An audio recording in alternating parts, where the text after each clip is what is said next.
I don't want to be photographed, so don't even attempt it. I'll knock it out of your hand. Yeah, love is a big part of it. Okay, so Mike and then Sora. Yeah, this is terrible. He wants to be Hollywood's most wanted. I'm shooting the back. You couldn't get a picture out of this anyway. It's too dark. I don't want to get your back. No. Can you do that? At that point, once again, I'm listening. Good. Right. I'm here because you're open for ideas. You asked me right some on. questions. I began Open for listening. ideas. That's good. You asked me some questions. I was willing to provide some answers. Right. There is one other question, one other statement I think needs some clarification on. With reference to the question you asked, Robert, I'm listening.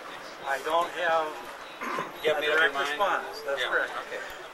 There is a matter of cost that's also been raised a number of times, and the response to that is that is the cost of staying in community house, and that is the response to that is that we are, as you men have read the papers that we submitted to the council, significant in the first year.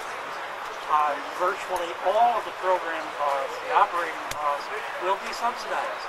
See, you said at the council meeting you're going to try and get like 90% of it subsidized. You didn't say they will be. You said you're going to try for that. That's correct. As of the city council meeting, you were not. It was not determined. It was not committed. I guess you were still trying for that. That's right. So now this is a different story. Now 90% is going to be subsidized. It's not a different story. I don't have independent wealth to subsidize this program. No, I know that, we're going after a variety of sources of public and private funds, a variety of grant funds that would not be available. We have already tapped a number of those, or sought a number of those sources for outdoor shelter development. They don't exist. Or for outdoor shelter maintenance. They don't exist. We don't manufacture money. We put in energy, we work with people who are in a homeless situation to solve that problem. We can't solve all of those problems. So now, with reference, once again, to the cost of maintaining, the cost per person for food, shelter, staff, administration, utilities is approximately $600 per room. We're seeking subsidy for all of that. So as you're communicating with each other, keep that in mind. It's not that we're charging any specific amount, number one, and number two, it's not that that rent is anywhere near $600, and we're doing it for a lot less than $600 a month. Much less. But the point is, it's only for 44 people. It's for 44 people. So the 40 rooms. 40 rooms. There may be couples in some rooms. So the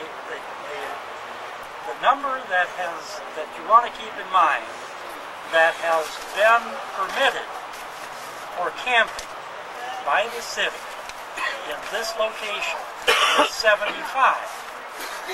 If we have 40 bedrooms and there are 10 singles and a number of and the rest are couples, we are able to house indoors the same number that have been permitted to camp here, not even entirely legally, because if you were to seek legal permits for legal camping, we would have to have bathroom facilities, cooking facilities, and all kinds of other sanitary facilities. But this is evading the issue.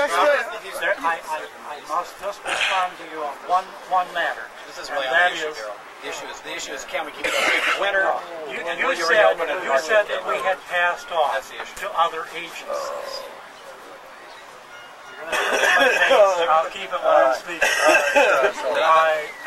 You're saying that you've made a lot of plans for money for your transitional housing, and there's no money budgeted in those programs for the rest of the people, is what you're saying. So what we want to know is, how do we go about getting the money necessary to keep this open for 2 or 3 more months? Okay, if you don't know. You asked a direct question, I'll give you a direct answer. What would it cost you or any other agency to purchase this land, just buy the land straight out, is about $350,000. The Citizens Committee has purchased the land.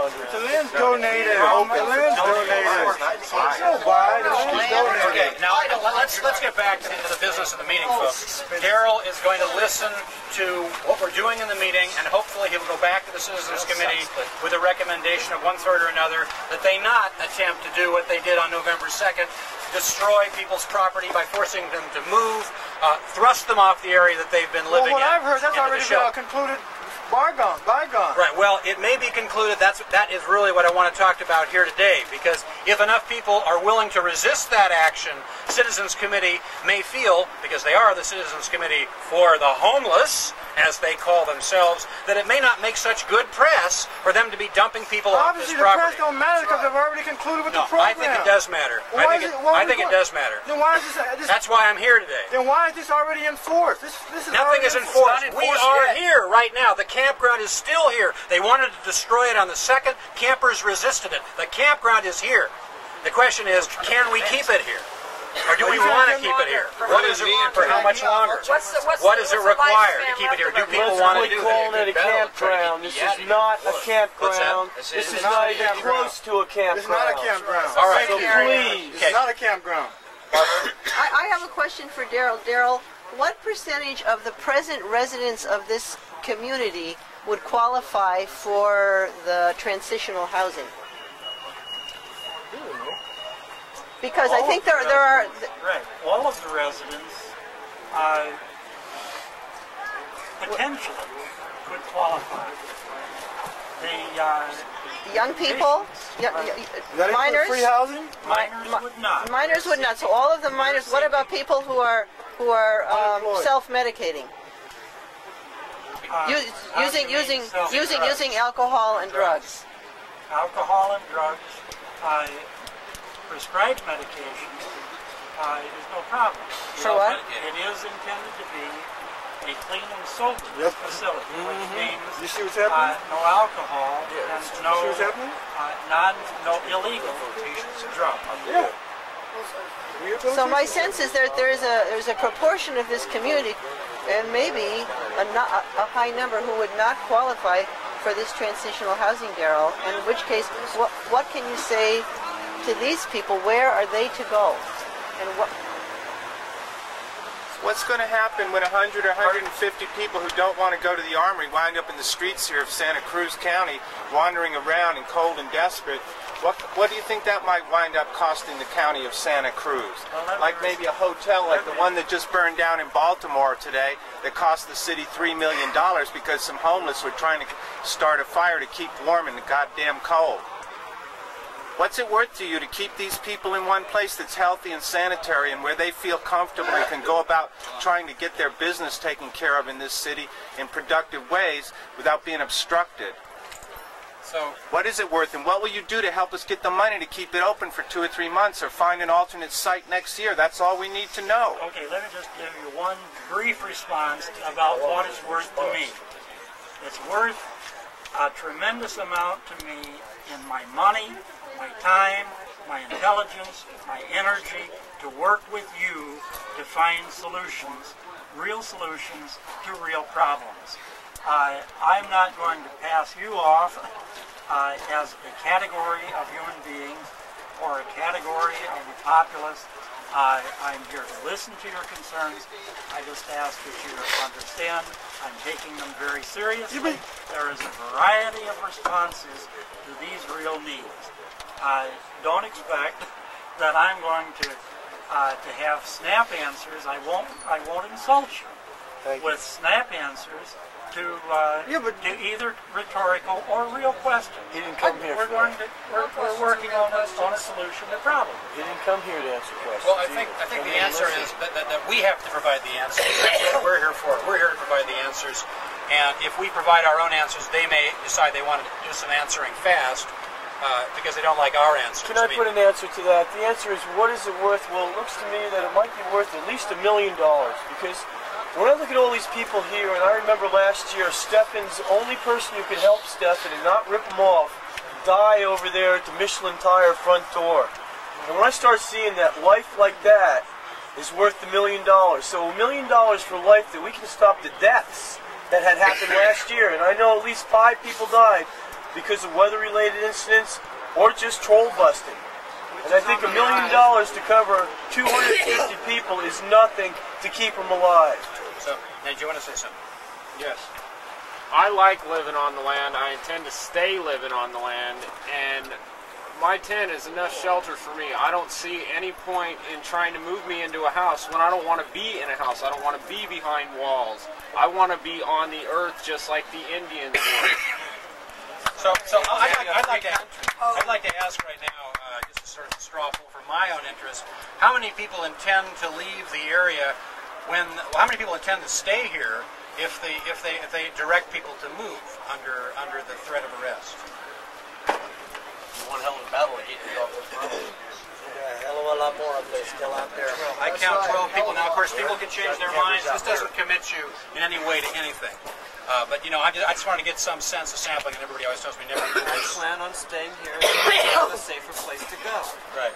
You know, the violence against homeless has been exponentially increasing over the past few years. And it's getting so bad that a guy I know who's a friend of mine, who will be nameless because he probably doesn't need the publicity, almost got burned to death, and he's afraid to come to Santa Cruz again. And if he did, he'd probably come with a large gun. So it seems to me that this community has a self-protective aspect too, and that it's important to people in this community that the community continue.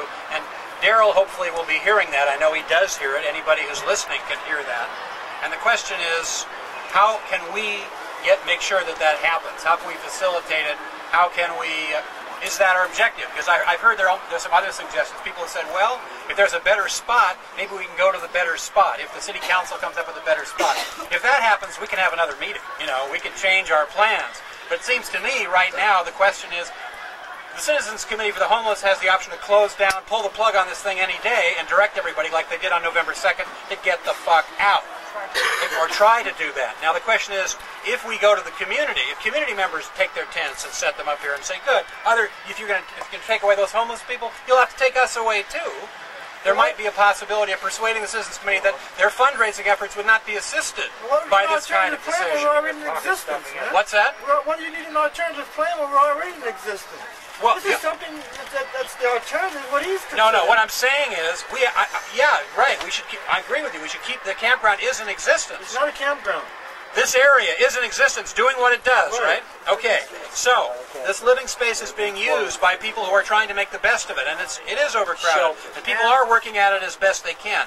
They intend to try to close it. What should we do? That's what I'm saying. How can we mobilize? And I've got some suggestions that I brought along that I want to bring to your attention.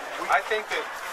Go ahead, and that's a good question. I don't know what to do. I don't have a place to go on December 1st. I'm going to try, look really hard. Maybe I'll get a live-in job or something. I'm looking really hard. And it's you know, a real difficult thing for me because I would be afraid of getting arrested. I don't like the rough way that I've been treated by policemen for things I didn't even do wrong. And so, you know, if I'm doing something on purpose,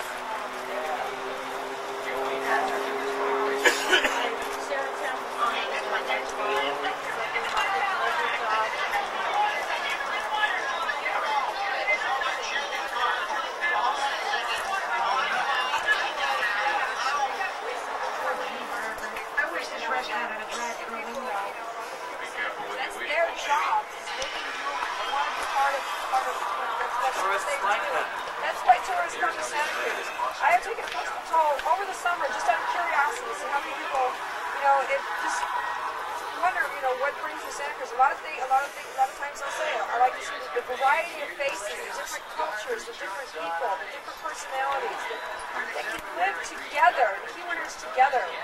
You know, that we can live together. Back here on this flyer, Robert mentions a couple of good points. It says a self-help community. I mean, we basically help ourselves. You know, we try this. According to what I've only been here I've been in Santa Cruz for a year and a half. But I've heard for the last couple of years, it's developed. It's majorly gotten a lot better. It's a lot. I mean, it's basically, it's like a big, huge family. I think there's a lot of love, there's a lot of care and concern.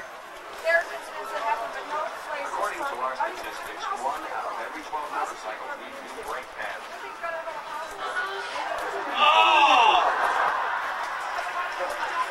wonder what they do with your car when the parking valet takes it.